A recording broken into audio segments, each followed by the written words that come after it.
Coming up, interviews with Emerson Boyce, Leighton Baines and youth team action. But first, Paul Jewell, here we are in your office at Christopher Park, reflecting on a great win at Manchester City at the weekend. Well, you might be reflecting on it. We're looking forward to the Fulham game. The Manchester City game has been and gone. It's a good result, or a great result it was. It's finished now. We can't dwell on that. We've got to move forward and look forward to the Fulham game, which is 10-11 days away from now. So the weekend was nice, but you know, it soon goes. It was a great win and a fantastic performances under the circumstances, wouldn't you agree? Well, I thought the first half, for 40 minutes anyway, I thought that was as well as we've played. You know, we looked like the home team. We had chances. The only concern I had was that we hadn't killed the game off, really. You know, we went out there to try and be quiet in the crowd, and we did that. We took the game to City, put them on the back foot. And the last 5 minutes of the first half, I just got the impression they were creeping back into the game. They made a change of personnel. And I was pleased to get into half-time 1-0. Second half, I wasn't particularly pleased with the way we passed the ball or held the ball up at times, but I have to say I was very pleased with the way we defended. You know, throwing our bodies in front of the ball, in front of people. I'll add Emerson Boyce ended up with 2 cracked ribs. But this is what you have to do to defend the goal. And you know, first half, for large majority, very, very good football. Passed the ball well, created chances. Second half was backs to the wall and grit and determination. Speaking with Lee McCulloch after the game, he said you had 11 captains out there. The spirit shown again by Wigan was fantastic. Yeah, well, we have to. You know, the last 3 games that we won have been 1-0s. And the situation that we're in, it hasn't been a pleasant season as far as, you know, looking forward to games. You can say last year just looked after itself. This year we've realised that, you know, in 8 games without a win, that we are in a dogfight. We realised before that, but I think the players have shown a lot of character over the last few games to get us back with a fighting chance, and it's in our hands. But you know, like as I said to you, we're not looking back on how well we've done. We need to look forward to try and get something, 3 points if possible, out of a very important 6 points against Fulham. We saw an eventful game at the weekend between West Ham and Spurs. Do you feel that there are going to be similar twists and turns in other matches, including those for Wigan, between now and the end of the season? No doubt. You know, Charlton are 2-0 down at Watford. You know, Watford are starting to think, oh, you know, if we get results here, we might be back in the mix. And Charlton come back with a 2-2, almost pinched at last minute. I've been around too long to know to think that things are cut and dried. You know, as I said last week, there's normally a team that falls out the sky that gets relegated in whatever league. And it was the year I was at Bradford, that was Wimbledon. Now, I'm not saying that's going to happen, but there'll be 1 or 2 more looking over the shoulder just now. It's not a good time. It's no good time, but certainly now is not a good time to have a bad run of form. And we seem to hopefully turn a corner, and we can have a decent run of form between now and the end of the season. Caleb Folan scored again at the weekend. Now, you stole a march on other clubs to get his signature. What was so special about the lad? How come you went for him? He's got the raw materials. He's big, he's athletic, and I think that's a big help in this league, obviously. He's 24, English, hungry, and he's got an eye for a goal at the level he's playing at. Now, when you know, every transfer is a gamble, I just think, well, he's got too many attributes for me just to dismiss it. You know, people said about Nick Langton, he couldn't probably play in the Championship because everyone looked at him at Bristol Rovers and the 4th division as it was. But I see something in him that you know, I think we could work on, and I see the same with Caleb Folan. Different types of players, but both I think, and well, I think Nathan's proved himself at the Championship level. He's just got to do it at a Premiership level, but I think he will do. And I think Caleb Folan has got a lot to learn, and also the good thing about Caleb, he's keen to learn as well. He's not, you know, certainly he won't be allowed to sit back and think he's cracked it here. I don't think that's in his nature, and if it is, you know, so soon won't be. But he's going to be a major player for us. Finally, Paul, just put us in the picture with the injury situation at the moment. Well, unfortunately, Emerson Boyce cracked a couple of ribs on Saturday, and he'll be out for some time, I think. Which is really unfortunate because him and Jack will form a nice little partnership at the back there. But on the plus side, we've got the Zoo playing for the reserves tonight. We've got Shana coming back running now, joining with the first team. So negative side is that we lose Lee McCulloch and Baines through suspension. So when hopefully those through get over the suspension, hopefully without clean bill of health, it would be nice. Competition time now. A newer chance to win hospitality for 4 at Rigoletto's restaurant for the forthcoming home game with Fulham on Saturday, March 17th. To enter, all you have to do is answer the following question. Which of the following clubs has Paul Jewell not managed? Is it A, Bradford City, B, Sheffield Wednesday, or C, Liverpool? To enter, text the word Latics followed by your choice of answer A, B or C to 88821. Each entry costs £1 plus your usual network charge, and all entries must be received before midnight on Sunday, March 11th. The best of luck to you. Emerson, it's been a terrific season for you, but has it finished early due to the injury you picked up at City on Saturday? Hope not. Obviously I cracked a couple of ribs now, so it's going to take a time to heal. But I'm looking for 6 weeks to be back, so I'm looking at end of April. So fingers crossed, everything goes well, I can get back before the end of April. Now, what was the extent of the injury? Because I know it was a terrific collision with Richard Dunn, who was a really big guy. Just talk us through it. I just saw the replay now, and that's the first time I've seen it. I remember that at the time when he done it, he hit me and I went flying. I can remember going flying. But obviously I saw it there and I didn't realise I'd done a somersault in midair as well. So, it's one of them things in football, I cleared it and he went for the ball and, just one of those things. From a personal point of view, it's not been a bad season for you, has it? It's been all right, And I played more or less all the games, so, it's been all right season, so, quite happy at the moment and, still more to come, so, I'm just looking forward to getting back and playing. You've played right back, centre back. Which is your favourite position? Or are you just glad to be in the starting lineup? To be fair, I'm not really bothered. Where the manager wants to play me, I'll play and try and give 100%. Obviously right back's different to centre back. Obviously different in terms of concentration and getting forward and stuff like that. But at the end of the day, where the manager wants to play me, I just play and I enjoy either position. So that's it. You don't mind? You just get out there and give 100% wherever you're given the shit. Well, that's it. Yeah, that's the attitude I go into it for. There's no point sulking about it or favouring one position. So if the manager feels confident in me playing a centre back or playing a right back, then I've got to take it as a compliment to me. So I enjoy it and to give 100% in whatever position he plays me and and try and give my best. Lee McCulloch said after Saturday's game, you'd had 11 captains out there. It was a fantastic performance and a massive win, wasn't it? Yeah, it's a great win. City's not a easy place to go. For the last couple of weeks, we've been showing that we've been pulling results together and digging in as a team. It was a great result, and obviously it takes a bit of pressure from us. End day we feel like we're in a false position, but obviously the table don't lie. But performance at our recent weeks has shown that we can move up the table, and then hopefully we can look upwards and get more points on the board. Emerson, what do you think the difference is for turning the corner? I think more character. I think the players have showed, especially the Portsmouth game, that when we went 1-0 up, the pressure that we came under earlier in the season, we might have buckled and crumbled and conceded a goal. But we kept the clean sheet and we dug in as a team. Against Arsenal as well, we felt like we should have got at least a point from that. Mainly for character, and say Watford game was down to 10 men, and obviously against City on Saturday. It's been mainly the character and togetherness, and end day we're the only people that can get us out of the stuff, out of trouble that we're in. So we stuck together and we dug in and showed we are a good team. Now another goal for Caleb Folan. He's done very well since he arrived from Chesterfield, and he seems to have a sign over Manchester City, doesn't he? Yeah, I heard that he'd done well in the cup when he played for Chesterfield. He's a big, strong, awkward striker. He's going to give any defence a problem because obviously his physicality. But I'm glad for the boy because obviously he's scored a few goals as well, and important goals they've been. And he says he's a big presence up front, and he gives the team something different. What do you think the goal's going to be from here on in? Do you think you could push on and probably finish mid-table? We're looking to win as many games as we can. We felt like we're in a false position, but obviously the table don't lie.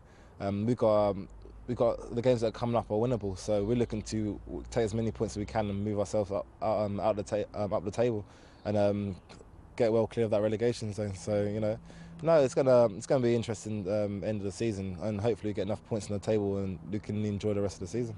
Now that was an eventful game at weekend between West Ham and Tottenham. Do you think there are going to be more twists and turns like that between now and the end of the season? Yeah, I watched it. Yeah, it was a good game. You know, that's what happens when you're down at the bottom. You know, West Ham must have thought they won the game, and you know, for Tottenham to come back like that and you know get the 3 points is it's hard to take obviously for a West Ham fan and West Ham players, and psychologically that could be a big blow for them. So no, it's obviously it's good for us because obviously we didn't want them to win, but it'll be frustrating for them, and hopefully that'll keep them far from behind for us. And finally, it's going to be a frustrating time for you sat on these sidelines for the next couple of weeks, isn't it? Yeah, definitely. I'm looking to get back in, well, towards the end of April, so it's a long time to wait, but you know, it's going to be frustrating, but hopefully, you know, the boys can see us through, and you know, by the time I come back, we'll be well clear of the relegation zone, and you know, I can come and hopefully get my place back and enjoy the rest of the season.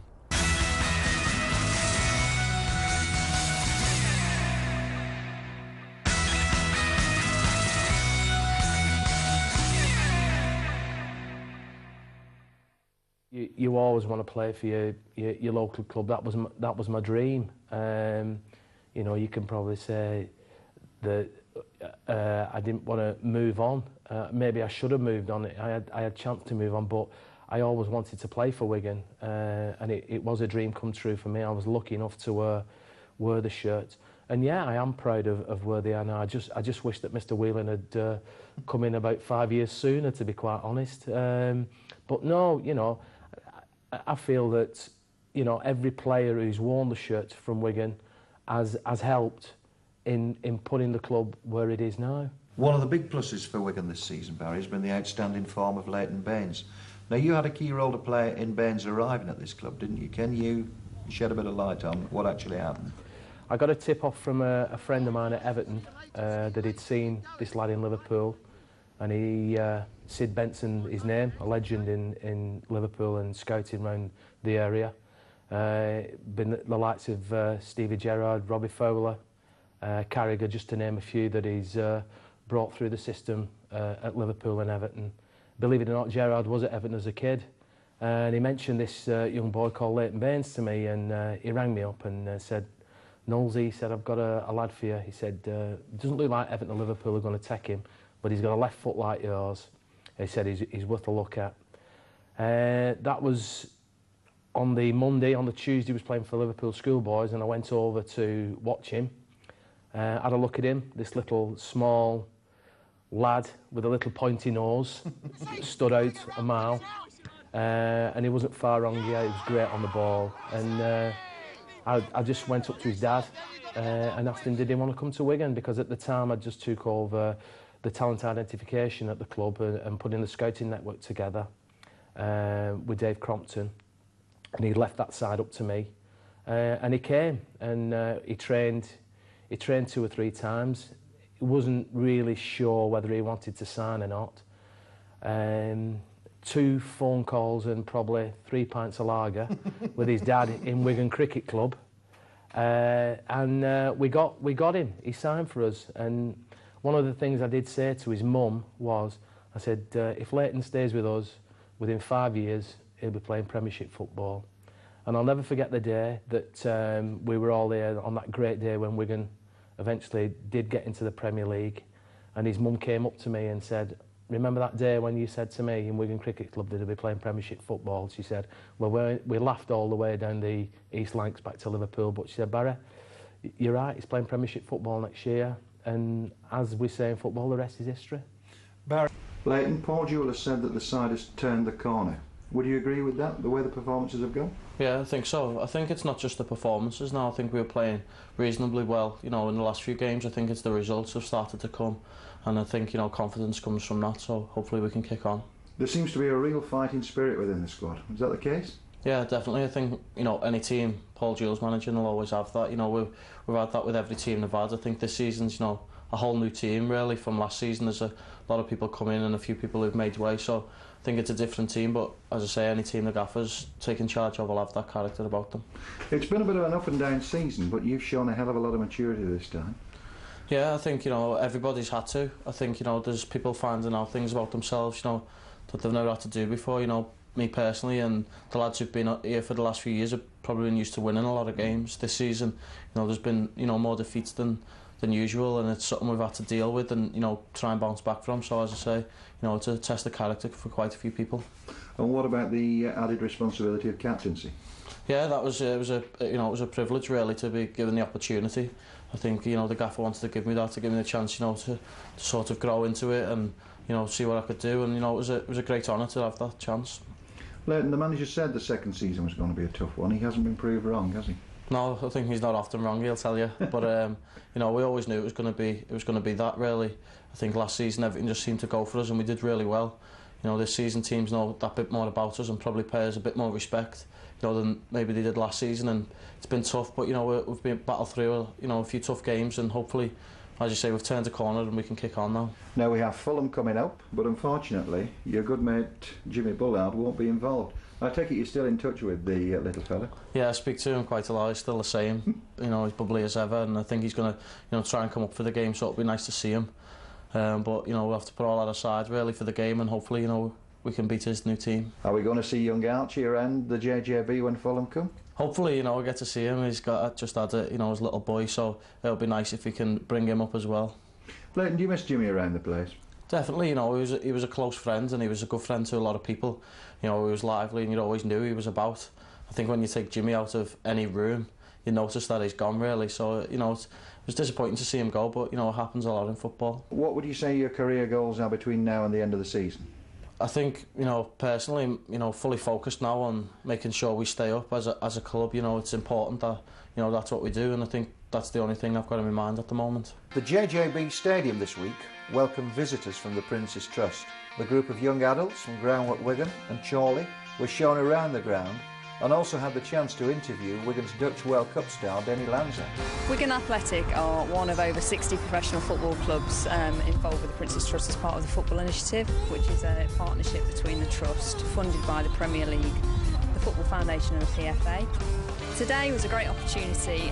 Not only did Denny Lanza come on board as an ambassador for the Prince's Trust and offering his support for the team programme, which in Wigan is run by Groundwork, but we were also able to present the club via Denny with a celebration of the 10th anniversary, and that marks the fact that the Football Initiative has been around for 10 years, so it's a thank you really to clubs for getting involved with the Prince's Trust team programme and supporting young people locally.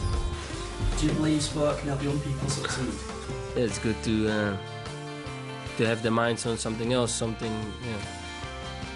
that to keep them busy with other things.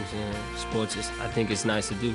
This is where Paul Jewell would come in on a match day, and he'll probably have his assistant with him, which is Chris Hutchins. Now, before the game, he doesn't have any opposing manager in here, but it's very close to the changing room, so that if he needs to go across to the changing room to speak to any player, he literally has to open the door and up across there, and there's his players. So this is the changing rooms.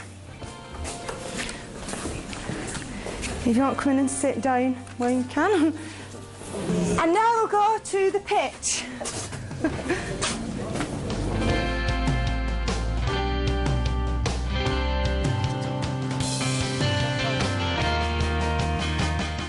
Hopefully, with the partnership form, there'll be a lot of opportunities for us to be involved with Wigan, with us supporting the club and the club supporting ourselves with presentations and fundraising events and such things. What was it like that to score the Emirates? A great goal, a great strike from 28 meters, I think, and I hit it perfect, so went straight in. I thought it was really good, really enjoyed it. He's a really good player to speak to, answered all our questions really honestly. I thought today was really good, like meeting Denny Lanza, and the tour what we've had, I found it really good. The best bit about the stadium tour was getting to see behind the scenes of what you don't normally see, all the rooms that you don't see. I definitely think it was good and I would recommend it to my friends. It's been an exciting new partnership between Groundwork and Wigan Athletic, and the young people have taken away an enjoyable day with the stadium tour and meeting Denny Lanzat. Do you like pies? Pies? Yeah, I think so. I never taste one. They're gonna buy me one and then I'm gonna taste it. Wigan's youth team returned to action against Blackpool at weekend. Ian Longstaff provides the commentary. Out wide with Owens. Trapped by Metcalf. Cuts inside him, has a shot. Keeper spilled it. Matty Hampson following in, just a yard too late there. Ashley Holt. A good foot in there by Thomas Kupitz. Lewis Field in support. And he's beaten his man. Now, they're backing off him. He could go all the way here. Is he gonna? No, he's laid it off. David Owens. The shot comes in and he's hit the bar. Well, David Owens has certainly got his shooting boots on today. Well, Wigan are definitely on top in this game, but they could do with a goal. Well out by Blackpool defence, and on to Hugerverf. Has he got the... No, he hasn't got the beating of Luke Ashworth. That was a great tackle. Comes to Chris King. Now, we really shouldn't be trying that area of the pitch, but he got away with it. And he's found Chris McCautry. He's away. Cuts it back. Kupitz is free if they can find him. He is. Oh, what a finish. Thomas Kupitz, his first goal for the Latics, and he'll remember that one. He just got his toe in ahead of the defender and in off the roof of the net. Philip Durant, Hugerverf. Off to Penswick. He finds Morella, who's out on the wing. This looks more promising from Blackpool. And Morella's got past Chris King. There's men in the box. Whoa, well, that wasn't too far away. Blackpool's first attack of the game, and they nearly made it pay. So David Lowe with plenty to say, but the Latics are 1-0 up at half-time. Duran's after it. Oh, but Lewis Field just nicking it off his toe. He finds Thomas Kupitz. Oh, what a lovely... He laid it off to himself. Can he find the cross? He can! David Owens deep! So Chris King with the throws, looking for Hampson. That's a bit of a hospital ball. Montrose was under pressure there. David Owens has picked it up. Hampson! I think the whistle's gone. That won't count. The whistle's gone. It's going to drop to Blackpool. Oh, it was stolen by Lewis Montrose there. And there's men on the overlap if they can find them. Screaming through on this left-hand side. David Owens, he's going to go for another shot, is he? That might work out. It does! 2-0 Wigan. Matty Hampson the scorer. Well, he's not a regular up front, so I'm sure he'll be pleased with that one. David Owens skewing his shot slightly, but right into the path of Hampson. Scott Metcalf. He's beaten David Owens there. Finds Hugerverf. Cross comes in. It's a good one.